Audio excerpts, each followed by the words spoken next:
आप सभी का हमारे इस YouTube चैनल पर स्वागत है फ्रेंड्स। आज के हम इस वीडियो में प्रश्नावली 3 दशमलव के जितने सारे प्रश्न बचे हैं उन सभी प्रश्नों को हल करने वाले। तो फ्रेंड्स अभी तक आपने इसका पार्ट 1 और पार्ट 2 नहीं देखा तो आप उसको देख सकते हैं, जो कि बहुत ही आसान तरीके से हल कराया गया। तो यहाँ से आज के हम इस वीडियो में 4 नंबर से सभी प्रश्न को बहुत ही आसान तरीके से हल करने वाले। तो फ्रेंड्स अभी तक आपने हमारे चैनल को सब्सक्राइब नहीं किया है तो ज़रूर सब्सक्राइब कर लेना। अगर वीडियो पसंद आता है तो वीडियो को ज़रूर लाइक कर देना।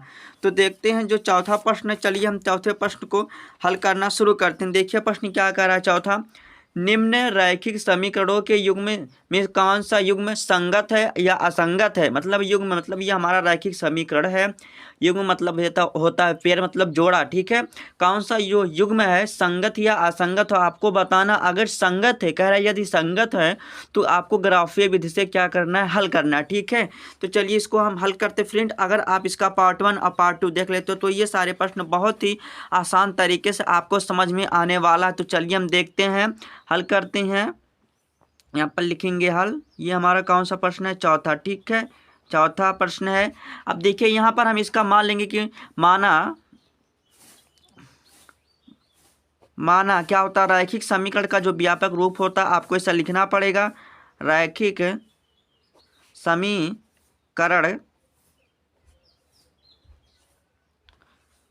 का व्यापक रूप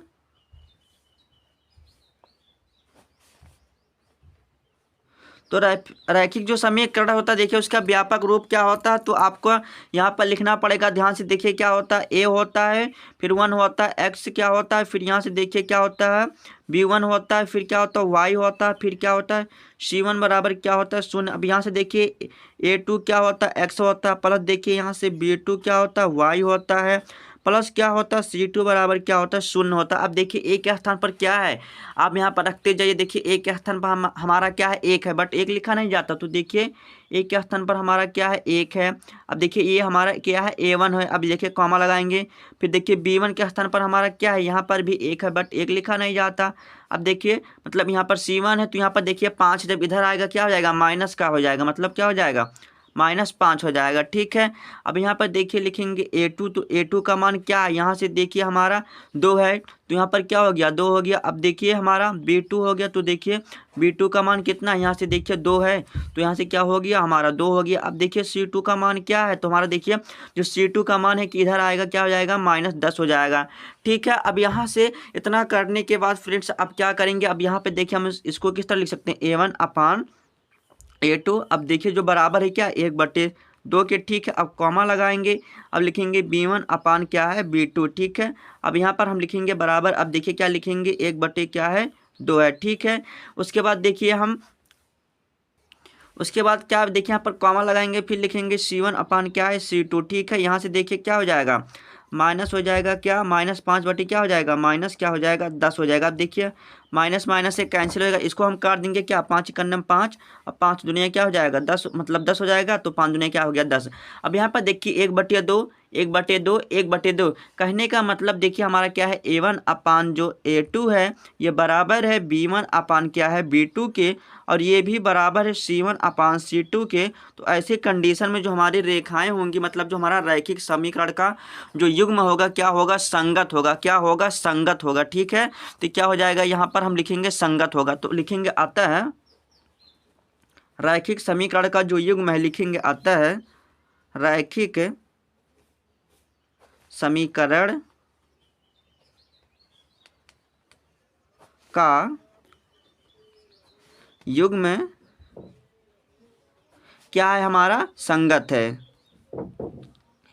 ये हमारा क्या हो गया, संगत हो गया, ठीक है। अब देखिए जब ये हमारा संगत हो गया, और प्रश्न में क्या कहा गया, देखिए प्रश्न में आगे कुछ और कहा गया। देखिए फिर हम आगे देखते हैं क्या कहा गया। देखिए यहाँ पर क्या कहा गया प्रश्न में, अगर संगत है तो उनको क्या करना है, आपको ग्राफ में दर्शाना है, ठीक है। तो यहाँ पर चलिए हम लिखते हैं, इनको हम ग्राफ में क्या करते हैं, दर्शाते हैं, ठीक है। चलिए इसको यहाँ से हम ग्राफ में इसको दर्शाते हैं। उसके पहले क्या करेंगे, हमें एक्स और वाई का क्या होगा, मान निकालना पड़ेगा। तो लिखेंगे हम समीकरण एक से, मतलब समीकरण क्या करेंगे, फर्स्ट को पहले ले रहे हैं, ठीक है। यहाँ से एक्स और वाई का मान निकालेंगे। देखिए एक्स प्लस क्या है, वाई, ठीक है, एक्स प्लस क्या है, वाई बराबर क्या है 5 है। ठीक है, अब यहाँ से देखिए हम क्या करेंगे, दो मान निकाल लेंगे एक्स और वाई का। ठीक है, तो फ्रेंड आप कुछ भी मान सकते हैं, मतलब कोई माने नहीं, मतलब जो लेके मैं निकाल रहा हूँ आप वही निकालें। ठीक है, लेकिन ये जो है बहुत ही आसान है। अब देखिए यहाँ से आपको दिमाग लगाना, देखिए आप बिना कैलकुलेशन के कर सकते हैं। देखिए यहाँ पर क्या करना, देखिए अगर हम एक्स का मान शून्य कर देते हैं, देखिए अगर हम एक्स का मान क्या किया, हमने शून्य कर दिया, तो वाई का मान क्या हो गया, 5 आ गया। देखिए अगर हमने x का मान शून्य कर दिया तो y का मान क्या हो गया, 5 हो गया। अब देखिए अगर हम y का मान शून्य कर दिया, देखिए यहाँ से y का मान अगर हमने शून्य कर दिया तो x का मान क्या हो गया, 5 हो गया। ठीक है, अब ये तो हमारा हो गया। अब लिखेंगे समीकरण 2 से। अब देखते हैं समीकरण दूसरा क्या, हमें समीकरण 2 भी निकालना पड़ेगा। समीकरण 2 से, क्योंकि हमें x और y के मान चाहिए तभी तो दर्शाया जाएगा। अब देखिए समीकरण दूसरा हमारा क्या है, 2x प्लस 2y बराबर क्या है, 10 है। 2x है प्लस क्या है 2y है बराबर क्या है, 10 है। ठीक है, यहाँ पर भी वही जो हमने किया तो यहाँ पर भी वही करेंगे। ठीक है,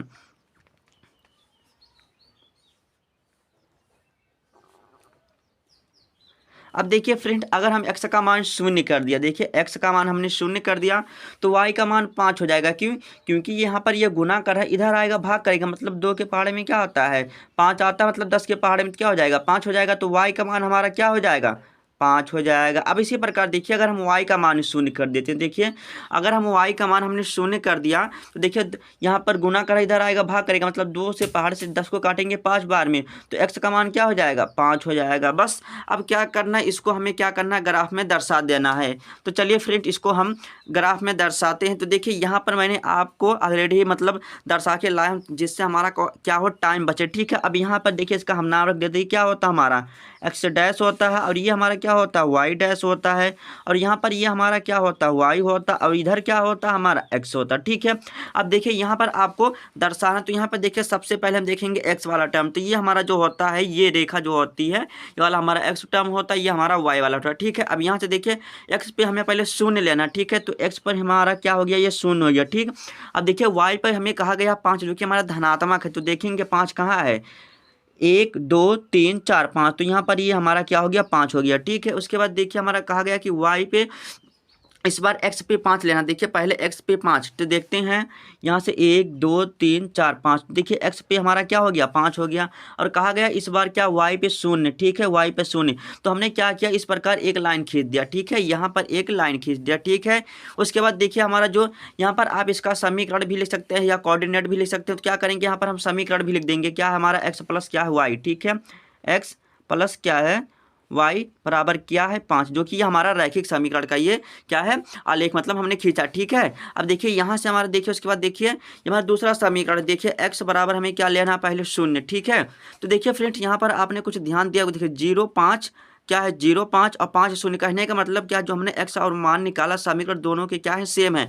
तो यहाँ पर ये जितनी भी मैंने दर्शाया तो यही एज इट इज होगा। ठीक है, चलिए मैं बता देता हूँ एक बार। देखिए जैसे x का मान हमारा शून्य, ठीक है, तो यहाँ से देखिए x का मान हमारा क्या हो गया शून्य हो गया। अब देखिए y का मान हमारा 5 है, तो देखिए y का मान क्या हो गया 5 हो गया। ठीक है, और यहाँ पर देखिए फिर हमारा x का मान क्या है 5 है, x का मान 5 है, y का मान शून्य है, तो y का मान शून्य, तो हमने फिर एक ऐसे लाइन खींच दिया। तो हमारा कौन सा ये समीकरण, चलिए यहाँ पर लिख देते हैं, क्या है यहाँ पर 2x है प्लस क्या है 2y है बराबर क्या है 10। तो फ्रेंड यहाँ पर देखिए जो हमारी दोनों रेखाएं हैं मतलब एक ही पर स्थित है। जैसे हमारी एक रेखा है तो क्या इसी के ऊपर चली गई है। ठीक है, मतलब यहाँ पर दो रेखाएं खींची गई हैं। ठीक है, तो ऐसे रेखाओं को क्या कहते हैं हम संपाती रेखाएं कहते हैं। क्या कहते हैं संपाती रेखाएं कहते हैं।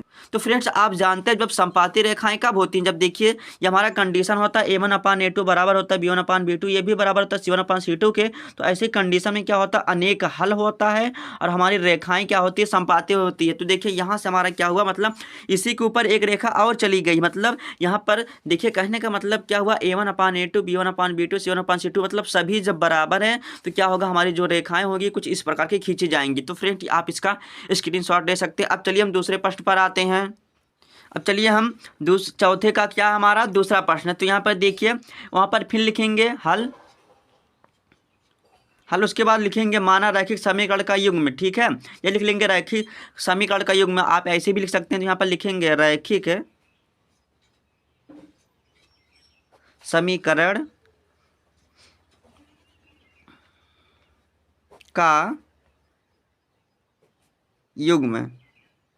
ठीक है, तो यहाँ से क्या होता है हमारा देखिए A1 होता है, फिर x होता है, फिर क्या होता है B1 होता है, y होता है, फिर C1 बराबर क्या होता है 0। अब यहाँ से देखिए क्या होता है A2 होता है, x होता है, प्लस क्या होता है B2 होता है, y होता है, प्लस C2 बराबर क्या होता है 0 होता है। अब यहाँ से आपको क्या करना है, फिर वही कंडीशन देखिए यहाँ से हमारा दूसरा, तो देखिए एक A1 के मतलब A1 के स्थान पर क्या है, देखिए यहाँ पर 1 है, मतलब x के गुणांक में 1 है, ठीक है।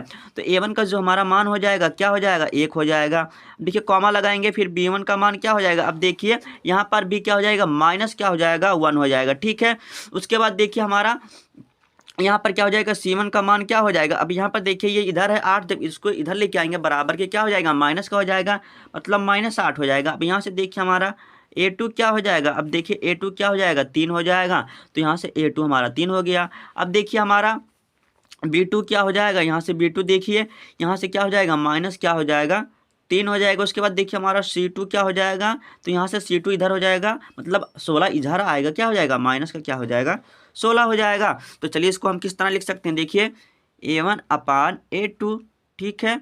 और यहाँ पर बराबर करेंगे तो क्या हो जाएगा 1/3, फिर हमारा कॉमा लगेगा। अब B1 क्या हो जाएगा B2 हो जाएगा। अब यहाँ पर देखिए -1 क्या है, यहाँ से देखिए माइनस क्या है 3 है।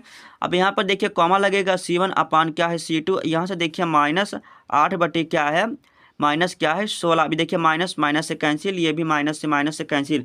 अब देखिए 1/3 हमारा बराबर है, लेकिन देखिए अगर इसको हम करेंगे मान लीजिए काट देते हैं, देखिए 8 दुनिया कितना होता है 16, 1/2 आ रहा है, ठीक है। यहाँ से देखिए हमारा क्या हो रहा है, देखिए A1/A2 बराबर है 1/3 बराबर है B1/B2 के, लेकिन बराबर नहीं है C1/C2 के। तो ये हमारा जो हल होगा, ये हमारा हल होगा, हम अतः लिखेंगे रैखिक समीकरण का जो युग्म होगा क्या होगा हमारा असंगत होगा। असंगत क्यों होगा, क्योंकि हमारा देखिए यहाँ पर ये कट रहा है, तो ये हमारी समांतर रेखाएं हो रही हैं, तो समांतर रेखाएं जब होती है इसका कोई हल नहीं होता है। जब कोई हल नहीं होता तो ऐसी कंडीशन में क्या होता हमारा असंगत होता, लिखेंगे अतः रैखिक समीकरण का जो युग्म है क्या है असंगत है। तो आपको इस तरह लिख देना है असंगत है।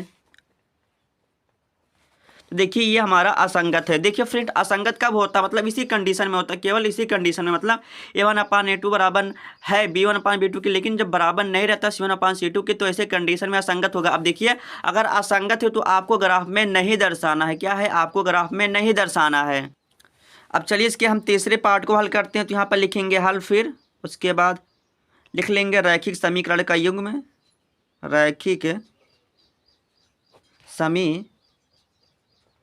रैखिक समीकरण का व्यापक रूप लिखेंगे, ठीक है। रैखिक समीकरण का व्यापक रूप लिखेंगे, व्यापक रूप होगा, ठीक है, व्यापक रूप।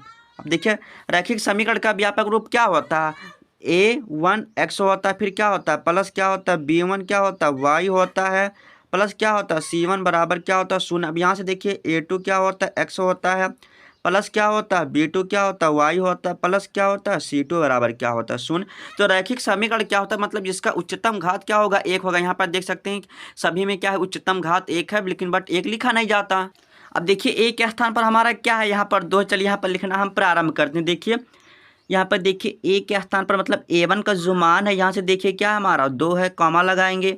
अब देखिए B1 का मान हमारा क्या है, यहाँ से देखिए क्या है 1 हमारा है, ठीक है। अब देखिए C1 का मान हमारा क्या है, यहाँ से देखिए -6 है, ठीक है, -6 है। अब देखिए A2 का मान हमारा देखिए यहाँ से क्या है, A2 का हमारा मान क्या है, यहाँ से देखिए 4 है। अब देखिए B2 का मान हमारा क्या है, यहाँ से देखिए क्या है माइनस क्या है 2 है। अब देखिए हमारा C2 का मान क्या है, यहाँ से देखिए C2 का मान क्या है -4 है, ठीक है। अब इतना करने के बाद फिर वही लिखेंगे हम, यहाँ पर देखिए A1 क्या है A2 है। अब देखिए इसका मान क्या है 2 क्या है 4 है। अब देखिए कॉमा लगाएंगे, तो यहाँ से देखिए B1 क्या हो जाएगा B2 हो जाएगा, बराबर है क्या, यहाँ पर देखिए हम -1 क्या हो जाएगा 2, हम माइनस को कभी नीचे नहीं छोड़ते, उधर जाएगा क्या हो जाएगा, मतलब ऊपर जाएगा तो माइनस हो जाएगा। अब कॉमा लगाएंगे C1 क्या हो जाएगा C2 हो जाएगा। यहाँ पर देखिए माइनस माइनस से कट जाएगा, यहाँ पर 6 बटे क्या हो जाएगा 4 हो जाएगा। देखिए इतना करने के बाद देखिए फ्रेंड्स यहाँ पर हमें देखिए, यहाँ पर देखिए ध्यान से, आपको यहीं पर नहीं दिखा, अगर हम काट देते हैं देखिए 2 मतलब 2 दूना क्या 4, 1/2 1/2 हमारा क्या है बराबर है, नहीं बराबर है, क्योंकि यहाँ पर माइनस है और यहाँ पर प्लस है। तो क्या हो जाएगा हमारा A1 जो अपान हो जाएगा ये बराबर नहीं रहेगा B1 अपान B2 के। तो हमारा ये संगत होगा, ये संगत हल होगा, मतलब ये हमारा रैखिक समीकरण का जो युग्म होगा क्या होगा, संगत होगा। क्यों? क्योंकि हमारा प्रतिच्छेदी रेखाएं मिल रही हैं। तो यहाँ पर लिखेंगे आता है, यहाँ पर लिखेंगे आता है रैखिक समीकरण का जो युग्म है क्या है, हमारा संगत है। जब संगत है तो आपको क्या करना है, इसको ग्राफ पे दर्शाना। तो फ्रेंड्स आप इसको ग्राफ में दर्शा देना, ठीक है। आपको क्या करना, जो हमारा मतलब यहाँ से हमारा देखिए जो हमारा समीकरण है, यहाँ से क्या करना, आप x और y का मान निकालना, ठीक है। आप बहुत ही आसान है, ठीक है फ्रेंड्स। आप इसको कमेंट करके करना, अगर मतलब जैसे आप अगर नहीं कर पाते हैं तो बताना, मैं इसको जरूर करा दूंगा, ठीक है। लेकिन बट आप प्रयास करना, ठीक है। ये आपके लिए होमवर्क रहेगा, ठीक है। ये हमारा होमवर्क रहेगा आपके लिए, आप इसको जरूर करना, ठीक है। अगर नहीं कर पाते हैं आप तो कमेंट करना, मैं इसको जरूर करा दूंगा, ठीक है। लेकिन आप इसको जरूर करना, ठीक है। अब चलिए इसके हम चौथे पार्ट को हल करते हैं। देखिए हमारा चौथा पार्ट क्या है इसमें, यहाँ से चलिए यहाँ पर लिखेंगे चौथा, यहाँ पर लिखेंगे हल। उसके बाद हम फिर लिखेंगे रैखिक समीकरण का व्यापक रूप क्या होता है। यहाँ पर आपको लिखना पड़ेगा ऐसे, ठीक है। रैखिक समीकरण का व्यापक रूप। तो रैखिक समीकरण का व्यापक रूप वही होता है, क्या होता है, A1 होता है, x होता है, प्लस क्या होता है B1 क्या होता है y होता है, यहाँ से C1 बराबर क्या होता है 0। अब देखिए क्या होता है A2 होता है, x होता है, प्लस B2 होता है, y होता है, प्लस क्या होता है C2 बराबर क्या होता है 0 होता है। अब देखिए A का मान यहाँ पर हम रखते जाएंगे। देखिए A का मान क्या है, यहाँ पर 2 है, तो यहाँ पर A1 का मान हमने रख दिया 2 हो गया। अब कॉमा लगाएंगे तो कॉमा हो गया। अब देखिए B1 का मान हमारा यहाँ से देखिए क्या है 4 है, तो यहाँ पर 4 हो गया। अब देखिए C1 का मान हमारा क्या है, यहाँ पर देखिए C1 का मान हमारा क्या है माइनस क्या है 2 है। उसके बाद देखिए हमारा A2 का मान क्या है, यहाँ से देखिए A2 का मान हमारा क्या है 4 है, तो यहाँ से 4 हो गया। अब देखिए B2 का मान हमारा क्या है, यहाँ से देखिए माइनस क्या है 4 है। उसके बाद देखिए हमारा फिर C2 का मान यहाँ से क्या है माइनस क्या है हमारा 5 है। तो यहाँ पर देखिए यहाँ पर हमारा माइनस है, ठीक है। आपको माइनस को ध्यान रखना होगा, माइनस प्लस से नहीं तो आपका सवाल गलत हो जाएगा। देखिए हमने यहाँ पर ध्यान नहीं दिया, तो यहाँ पर क्या हो जाएगा हमारा, यहाँ पर देखिए 4 नहीं है बल्कि क्या है 2 है, ठीक है। यहाँ पर हमारा 2 है, तो यहाँ पर देखिए हमारा A1 का मान क्या हो गया 2 हो गया। फिर हमारा A2 का मतलब मान B1 का मान क्या हो जाएगा हमारा, यहाँ पर क्या हो जाएगा माइनस क्या हो जाएगा 2 हो गया। देखिए B1 का मान हमारा क्या हो गया -2 हो गया, और C1 का मान हमारा क्या हो गया -2 हो गया। देखिए अब A2 का मान क्या हो गया हमारा 4 हो गया। अब यहाँ से देखिए B2 का मान क्या हो गया -4 हो गया, और C2 का मान क्या हो गया -5 हो गया, ठीक है फ्रेंड्स। मतलब गलती तो होता है सबसे, लेकिन गलती कभी कभी हो जाता है, ठीक है। ये माने नहीं कि मतलब मैं टीचर हूँ तो मुझसे गलती नहीं होगा, मुझसे भी गलती होगा, ठीक है। अब देखिए क्या होगा A1 अपान क्या होगा A2 हो गया। अब देखिए 2 बटे क्या हो जाएगा, यहाँ से क्या हो जाएगा 4 हो जाएगा। अब देखिए क्या हो जाएगा B1 अपान क्या हो जाएगा B2 हो जाएगा, यहाँ से क्या हो जाएगा माइनस क्या हो जाएगा 2 बटे क्या हो जाएगा -4 हो जाएगा। अब यहाँ पर देखिए C1 अपान क्या हो जाएगा C2 हो जाएगा। उसके बाद देखिए क्या हो जाएगा -2 बटे क्या हो जाएगा -5 हो जाएगा। अब देखिए माइनस माइनस से कैंसिल, ये भी माइनस से कैंसिल। अब देखिए इसको हम काटेंगे तो देखिए 2 कन्नम 2, 2 दूना 4, 1/2, इसको भी काटेंगे 1 बटे क्या हो जाएगा 2 हो जाएगा। अब देखिए यहाँ पर इसको काटेंगे तो नहीं कटेगा, कहने का मतलब क्या है A1 अपान क्या है A2 है, ये बराबर है B1 अपान B2 के, लेकिन ये बराबर नहीं है C1 अपान C2 के। तो ऐसी कंडीशन में हमारा जो अतः लिखेंगे रैखिक समीकरण का जो युग्म है क्या है असंगत है, क्या है असंगत है। तो आपको लिखना पड़ेगा अतः जो रैखिक समीकरण का युग्म है क्या है असंगत है, ठीक है। आप लिख लेना पूरा क्या है असंगत है, ये हमारा हो गया, ठीक है। अब चलिए हम देखते हैं 5वां जो प्रश्न है मोस्ट इंपॉर्टेंट है, क्योंकि ये हाफ ईयरली मतलब कई बार ये एग्जाम में पूछा जाता है, ठीक है, मतलब सभी में आता है एक हिसाब से, क्योंकि मोस्ट इंपॉर्टेंट है इस चैप्टर का दो चर वाले रैखिक समीकरण का, ठीक है। तो देखते हैं हमारा प्रश्न क्या कह रहा है। देखिए यहाँ पर मैं आपको रटाऊंगा नहीं और बिल्कुल बहुत ही आसान तरीके से बताऊंगा, ठीक है। अब देखिए एक आयताकार बाग है जिसकी लंबाई चौड़ाई से, देखिए यहाँ पर ध्यान देना, लंबाई चौड़ाई से 4 मीटर अधिक है। इसका जो अर्ध परिमाप है 36 मीटर है। बाग की बीमाएं ज्ञात करनी है। कहने का मतलब है आपको ज्ञात करना है जो आयताकार बाग की जो लंबाई और चौड़ाई को ज्ञात करना है। प्रश्न में कह रहा है जो लंबाई है चौड़ाई से 4 मीटर अधिक है और इसका जो अर्ध परिमाप है क्या है, 36 मीटर है। चलिए यहाँ पर इसको हम हल करते हैं। तो फ्रेंड मैं आपको इसको बहुत ही आसान तरीके से बताऊँगा, ठीक है। देखिए पाँचवा यहाँ पर लिखेंगे हल, ठीक है। अब यहाँ पर हमें जो ज्ञात करना रहता है हम वही मानते हैं, ठीक है। माना, यहाँ पर लिखेंगे माना देखिए यहाँ पर हमने माना, क्या मानेंगे, आयत की चौड़ाई, ठीक है। आयत की जो चौड़ाई है x मीटर है, ठीक है, x मीटर है। अब देखिए आयत की जो लंबाई है, आयत की जो लंबाई है उसको क्या कर लेते हैं हम, y मीटर मान लेते हैं, ठीक है। अब प्रथम स्थिति या प्रश्नानुसार यहाँ से लिखेंगे हम फर्स्ट केस, ठीक है। आप प्रथम स्थिति लिख लेना, ठीक है। अब यहाँ से देखिए क्या कह रहा है, एक आयताकार बाग है जिसकी लंबाई चौड़ाई से 4 मीटर अधिक है, जिसका अर्ध परिमाप, देखिए यहाँ पर ध्यान रखना है, जिसका अर्ध परिमाप, तो अर्ध परिमाप किसका है, देखिए लंबाई और चौड़ाई का अर्ध परिमाप है ना। देखिए अर्ध परिमाप किसका, 36 मीटर बराबर दिया है, तो अर्ध परिमाप किसका है, लंबाई और चौड़ाई का है ना। तो यहाँ से क्या लिखेंगे हम, x लिखेंगे प्लस y लिखेंगे, क्या हो जाएगा, बराबर 36 है। तो देखिए अर्ध परिमाप किसका है, अर्ध परिमाप हमारा किसका होगा, आयत की चौड़ाई और लंबाई का होगा। तो यहाँ से हमारा क्या हो जाएगा, फर्स्ट समीकरण हमें क्या हो जाएगा, प्राप्त हो जाएगा, ठीक है।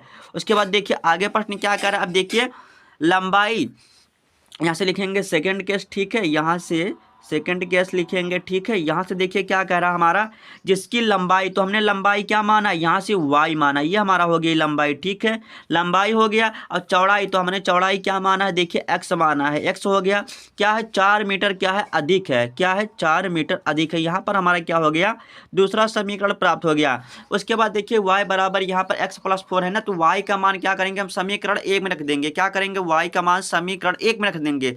चलिए मैं बताता हूँ कि दूसरा समीकरण फिर से कैसे प्राप्त हुआ। देखिए यहाँ पर क्या कह रहा था, देखिए यहाँ पर देखिए फ्रेंड्स क्या कर रहा था, जिसकी लंबाई, तो यहाँ पर देखिए ये हमारा लंबाई हो गया, लंबाई को हमने क्या माना, y माना है। अब देखिए चौड़ाई से, चौड़ाई हमने क्या माना है, x माना है, 4 मीटर अधिक है, 4 मीटर हो गया। यहाँ पर इसका जो अर्ध परिमाप है, मतलब अर्ध परिमाप किसका होगा, लंबाई और चौड़ाई का बराबर 36 मीटर, तो यहाँ पर 36 मीटर हो गया। देखिए अब क्या करेंगे हम, लिखेंगे समीकरण 2 का मान समीकरण 1 में रखने पर देखिए y बराबर यहाँ पर क्या रख सकते हैं, देखिए x + 4 यहाँ पर हम रख सकते हैं। तो यहाँ पर लिखेंगे, चलिए लिखते हैं, समीकरण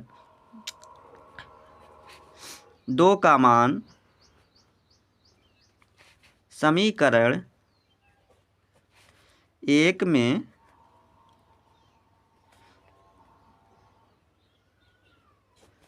रखने पर, तो देखते हैं हमारा यहाँ से, देखिए हमारा समीकरण क्या है, फर्स्ट क्या है, x है प्लस क्या है, y है, बराबर क्या है 36 है।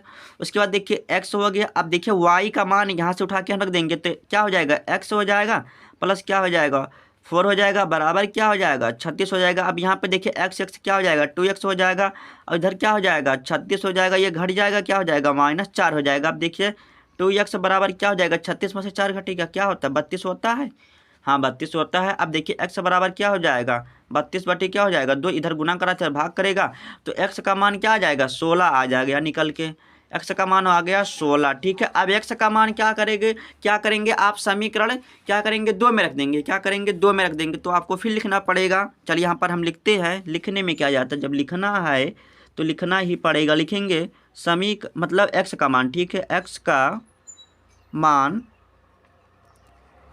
समीकरण किस में रखने पर, 2 में रखने पर, 2 में रखने पर देखिए हमारा समीकरण दूसरा क्या है, यहाँ पर लिख लेते हैं एक बार, y बराबर x + 4। अब y बराबर क्या हो जाएगा, x का मान हमने क्या निकाला, 16 निकाला अभी, प्लस क्या हो गया 4 हो गया, तो वाई का मान क्या आ जाएगा 20 मीटर। ठीक है, यहाँ से भी आप लिख लेना, यहाँ से हमारा क्या हो जाएगा 16 मीटर। अतः लिखेंगे, अतः आज की चौड़ाई, तो आज की चौड़ाई को हमने क्या माना x माना, तो x का मान कितना आया है 16 मीटर हो जाएगा। अब देखिए आज की लंबाई क्या हो जाएगी, तो लंबाई हमने क्या माना है y माना है, देखिए लंबाई को हमने y माना है तो क्या हो जाएगा 20 मीटर हो जाएगा। तो देखिए फ्रेंड्स इसमें आपको रटना तो बिल्कुल नहीं है, चलिए मैं आपको बता देता हूँ एक बार फिर से देखिए, क्योंकि ये प्रश्न है ना मोस्ट इंपॉर्टेंट है। ठीक है, मैं इसलिए इसको बार बार बता रहा हूँ। ठीक है, जितना इंपॉर्टेंट रहेगा हम उसको इसी तरह समझेंगे। ठीक है, अब यहाँ पर देखिए प्रश्न में क्या कह रहा था, जो अर्ध परिमाप है 36 है, मतलब x + y बराबर 36 होगा। क्यों होगा, क्योंकि अर्ध परिमाप है मतलब दोनों का। ठीक है, लंबाई और क्या है चौड़ाई का। ठीक है, अब कह रहा था हमारा लंबाई, मतलब लंबाई हमने y माना था, अब चौड़ाई से मतलब x से 4 मीटर अधिक था। फिर यहाँ पर हमारा समीकरण बना, फिर उठा के रख दिए, बस आंसर आ गया बस। अब चलिए हम 6वें प्रश्न को देखते हैं। तो चलिए आज के हम इसे मतलब थर्ड पार्ट में सभी को क्वेश्चन को समाप्त कर देते हैं। ठीक है, अब देखिए 6वां प्रश्न क्या करा, एक रैखिक समीकरण इतना दिया है, दो चरों की एक ऐसी और रैखिक समीकरण लिखे ताकि प्राप्त युग्म का ज्यामितीय निरूपण जैसा कि प्रतिच्छेदित करती रेखाएं हो। तो फ्रेंड्स मैंने बताया हूँ। ठीक है, आपको मैं एक बार फिर से बता देता हूँ। देखिए क्या होता है, A1 जो अपान होता है A2 होता है, ये बराबर नहीं होता है B1 अपान की क्या B2 की। ठीक, ये हमारा प्रतिच्छेदित रेखाएं होती हैं, मतलब प्रतिच्छेद। ठीक है, लिख देता हूँ प्रतिच्छेद होता है। ठीक है, प्रतिच्छेद या प्रतिच्छेदित रेखाएं। ठीक, ये हमारा होता है। उसके बाद देखिए क्या होता है, A1 अपान क्या होता है A2 होता है, बराबर होता है B1 अपान क्या होता है B2 के, ये भी बराबर होता है C1 अपान C2 के। तो ऐसी कंडीशन में जो हमारी रेखाएं होती क्या होती है, संपाती होती हैं। ठीक है, संपात जात है। ठीक है, उसके बाद देखिए A1 अपान क्या होता है A2 होता है, ये बराबर होता है B1 अपान B2 के, लेकिन बराबर नहीं होता है C1 अपान C2 के। तो कैसी होती है, समांतर होती है। क्या होती है, समांतर होती हैं। अब देखिए प्रश्न में क्या कह रहा है आगे, अब आपको समझने में आसानी होगी। ठीक है, अब देखिए प्रश्न क्या कह रहा था, देखिए यहाँ से यहाँ पर एक हमारा क्या दिया गया, रैखिक समीकरण दिया आपको प्रतिच्छेद करती मतलब रेखा। आप यहाँ पर कुछ भी लिख सकते हैं। ठीक है, यहाँ पर देखिए यहाँ पर 2x + 3y - 8 है, तो यहाँ पर आपको क्या सोचना है, जैसे यहाँ पर हमारा 2x है, फिर क्या है +3y है -8 बराबर 0। तो आपको क्या सोचना है, ये वाला बराबर कर देना, 2x से कर देना, यहाँ पर क्या कर देना +5y, और यहाँ पर कुछ भी 6 बराबर क्या कर देना 0। अब यहाँ से देखिए क्या होगा, A1 अपान A2 बराबर नहीं है B1 अपान B2 के, तो हमारा क्या हो जाएंगे, ये प्रतिच्छेद करती क्या हो जाएंगी, रेखाएं मिल जाएंगी। ठीक है, यहाँ पर देखिए ये 2 2 बराबर हैं, 3/5 बराबर नहीं है, तो क्या हो जाएगा हमारा प्रतिच्छेदित रेखाएं होंगी। ये हमारा पहला आंसर हो गया। ठीक है, ये हमारा पहला आंसर हो गया। ठीक है, आप इसको नोट कर सकते हैं। अब देखिए हमारा दूसरा क्या कह रहा है, समांतर हो, समांतर होने के लिए क्या होना चाहिए, इस रूप का होना चाहिए। कहने का मतलब क्या है, देखिए अभी हम एक ही समीकरण से, रैखिक समीकरण से दूसरा भी बना देते हैं। देखिए 2x होना चाहिए, प्लस क्या है 3y है, माइनस क्या है 8 है, बराबर क्या है 0 है। अब देखिए यहाँ से 2 का हम क्या करते हैं, मतलब यहाँ से देखिए 2 हो गया, मतलब ये भी बराबर है, प्लस क्या हो गया। अब देखिए यहाँ पर हम क्या कर सकते हैं, 3 कर देते हैं, कोई दिक्कत नहीं है। अब यहाँ से क्या कर सकते हैं, हम 7 कर देते हैं, बराबर 0 हो जाएगा। अब देखिए क्या हो जाएगा, यहाँ से हमारा होगा A1 अपान क्या हो जाएगा A2, अब बराबर हो जाएगा B1 अपान B2 के, लेकिन ये बराबर नहीं होगा C1 अपान C2 के। तो ऐसी कंडीशन में क्या हो जाएगी, हमारी क्या हो जाएगी, संपाती हो जाए, समांतर हो जाएगी। क्या हो जाएगा, हमारा समांतर रेखा हो जाएगा। तो यहाँ से हमारा 1 हो जाएगा। ठीक है, ये बहुत ही आसान है, आप इसको बना सकते हैं। ठीक है, यहाँ से देखिए इसका मतलब 2 1 हो जाएगा, यहाँ से 1 हो जाएगा, और ये हमारा बराबर नहीं है। अब देखिए इस बार कहा गया आपको संपाती बनाना है, संपात गया है। ठीक है, तो यहाँ से क्या करेंगे, देखिए हमारा यहाँ से क्या है 2x है, उसके बाद क्या है +3y है, माइनस क्या है 8 है। तो यहाँ पर क्या करेंगे, आप कुछ भी कर देंगे। जैसे यहाँ पर हम क्या करते हैं 4 कर देते हैं, मतलब 2 कर देते हैं। देखिए 2x हो गया, प्लस क्या है 3y, और क्या कर सकते हैं -8 बराबर क्या है 0। यहाँ से देखिए सभी बराबर हो जाएगा, मतलब A1 अपान A2 ये भी बराबर हो जाएगा B1 अपान B2 के, और ये भी बराबर हो जाएगा C1 अपान C2 के। तो ऐसी कंडीशन में जो हमारी रेखाएं होंगी क्या होंगी, संपाती होंगी। देखिए इसको कट जाएगा तो एक बार में ये भी कटेगा, एक बार में माइनस माइनस से कट जाएगा, तो सब बराबर हो जाएगा। तो क्या हो जाएगा, ये हमारा संपाती हो जाएगा, ये हमारा क्या हो जाएगा, संपाती हो गया। ठीक है, तो आप इसको मतलब कुछ भी बना सकते हैं। ठीक है, क्योंकि ये बहुत ही आसान है। अब चलिए हम 7वें प्रश्न पर आते हैं, जो कि 7वां प्रश्न है, मोस्ट इंपॉर्टेंट है। ठीक है, ये 6 नंबर में आ सकता है, तो आपको इसको ध्यान से समझना है। ठीक है, तो देखते हैं समीकरण x - y + 1 और मतलब 0 अब इतना का ग्राफ खींचना है। x अक्ष पर इन रेखाओं से बने त्रिभुज के शीर्ष के निर्देशांक भी ज्ञात करना है, त्रिभुज पटल को छायांकित भी करना है। ठीक है, मतलब 3 प्रश्न है, एक तो ग्राफ बनाना है, फिर x y के मतलब आपको कोऑर्डिनेट लिखना है, मतलब निर्देशांक लिखना है, फिर त्रिभुज को मतलब छाया